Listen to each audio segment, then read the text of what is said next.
আমি দেশি খামার থেকে মেহেদী হাসান শুভ বলছি। আজ আপনাদের সাথে আমি শেয়ার করব আমার প্রথম মুরগি পালনের যাত্রাগুলো। আমি কি ভুল করেছিলাম, কি ভুলের কারণে আমার অনেকগুলো মুরগি মারা যায়, সেই কারণগুলো কি, এবং মুরগির সঠিক পালন পদ্ধতি, ভ্যাকসিন, ওষুধ প্রয়োগ, এই সকল তথ্য আমি এই ভিডিওতে তুলে ধরব। নতুন খামারিদের প্রধানত তাদের মুরগি যদি সে 0 সাইজের বাচ্চা বা 1 মাসের বাচ্চা নিয়ে থাকে, তাহলে প্রথমত তাদের খাবার তালিকা ফলো করতে হবে, তারপর ভ্যাকসিন, এই দুইটা দিক সর্বপ্রথমই তাদের খেয়াল করতে হবে। কারণ যদি খাবার তালিকায় হেরফের হয় তাহলে বিভিন্ন ধরনের বদহজম বা ডায়রিয়া এই ধরনের রোগ দেখা দেয়। আর ভ্যাকসিন যদি সঠিকভাবে না দেওয়া হয় তাহলে দেখা যাচ্ছে যে মুরগি ছোটোখাটো রোগে আক্রান্ত হয়ে মুরগি মারা যাচ্ছে এবং এটা বিরাট আকার ধারণ করছে। সেজন্য ভ্যাকসিন প্রক্রিয়াটা আগে সম্পূর্ণ করা প্রয়োজন। সেজন্য 0 সাইজ বা তাদের বাচ্চাদের BCR-DB, তারপর গাম্বোরা, এরপর আবার BCR-DB 21 দিনে, এরপর 35 দিনে ফাউল পক্স, এই 4টা ভ্যাকসিন যদি সাধারণত করে থাকে তাহলে মুরগিদের আর ওই ধরনের রোগ যে কোনো রোগে আর কি আক্রমণ খুব কমই করে, বা রোগ হলেও মেডিসিন দিলে তাদের খুব তাড়াতাড়ি প্রতিকার পাওয়া যায় বা খুব তাড়াতাড়ি মুরগি সুস্থ হয়। এর জন্য মূলত ভ্যাকসিন প্রক্রিয়া করা। যেহেতু আমি নতুন খামার ছিলাম, সেক্ষেত্রে যে ভ্যাকসিন করতে হবে সেটা আমার জানা ছিল না। তাছাড়া যেহেতু আমি 1 মাসের বাচ্চা ক্রয় করেছি, তার ভ্যাকসিন দিয়ে দেওয়া উচিত ছিল, সে করায়নি।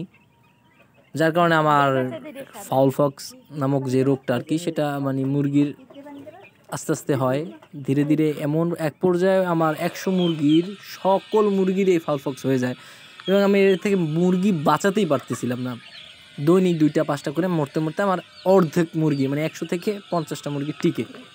সাথে সাথে এক ডাক্তারের পরামর্শ নেই, পশু ডাক্তার, সে আমাকে সঠিক তথ্য এবং পরামর্শ দেওয়ার কারণে আমি মুরগিকে স্টেবল করতে পারি, মুরগি মরা বন্ধ হয়। কিন্তু এর আগে আমার অর্ধ মুরগি মারা যায়। আসলে মূলত হচ্ছে যে যদি আপনার ভ্যাকসিন প্রক্রিয়াটা সঠিকভাবে করেন তাহলে এই ধরনের সমস্যাগুলো হয় না। আর হলেও এর প্রতিকার সহজেই আপনি যে কোনো ধরনের সেকেন্ডারি ভাইরাস জনিত, যেমন ফেরাসিয়াস, এই ধরনের ওষুধ খাওয়ালেই মুরগি হেলদি বা সুস্থ হয়ে আসে। আর পক্স উঠলে মূলত পটাশ এবং চুন এটি মিক্স করে যেখানে থাকে ওইখানে লাগিয়ে দিলে মুরগির এই ধরনের সমস্যা থেকে মুক্তি পায়।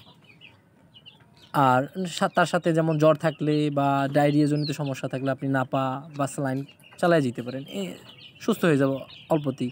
যদি আপনি ভ্যাকসিন দিয়ে থাকেন তাহলে খুব দ্রুত রিকভার করে। ভ্যাকসিন না থাকলে দেখা যাচ্ছে যে মুরগি 100টা থেকে আপনি যে 50টা গেছে এটাই অনেক হয়ে যায়। তো এর জন্য মূলত ভ্যাকসিনটা অতি প্রয়োজনীয় মুরগির জন্য প্রক্রিয়াটা।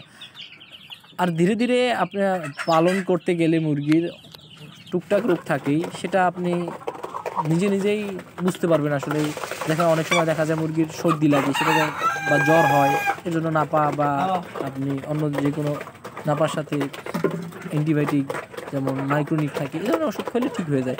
কিন্তু বড় ধরনের যেমন রানীক্ষেত, গাম্বোরা বা ফাউল পক্স, এই 2-3টা রোগ আছে, আক্রমণ করলে আপনার খামার শেষ হয়ে যায়, এর টিকিয়ে রাখা যায় না। করাইজা, এই ধরনের রোগ খুবই খারাপ। যার জন্য সবসময় বলবো নতুন খামারিদের এই ভ্যাকসিন প্রক্রিয়াটা আগে সঠিকভাবে জানতে হবে। যদি ভ্যাকসিন প্রক্রিয়াটা আপনারা জানেন তাহলে আপনাদের মুরগি খুব কম রোগে আক্রমণ হবে। আর আক্রমণ যদিও হয়, ভ্যাকসিন করা থাকলে মুরগি খুব কম সংখ্যক মারা যায় বা সুস্থ হয়ে যায় খুব তাড়াতাড়ি। আমার মুরগি ওই 100 থেকে আল্লাহর রহমতে এই কয়টা মুরগি আছে যা আপনারা ভিডিওতে দেখতে পাচ্ছেন, এবং কিছু মুরগি ডিম পাড়াও শুরু করছে, অশেষ রহমত আল্লাহর।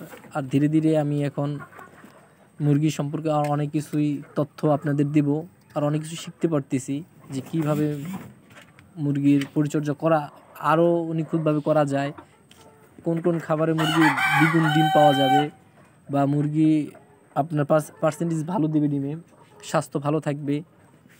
এই মুরগি সংক্রান্ত সকল তথ্য ও পরামর্শ আমি আমার এই চ্যানেলে দিয়ে থাকবো, তাই আমার সাথে থাকবেন।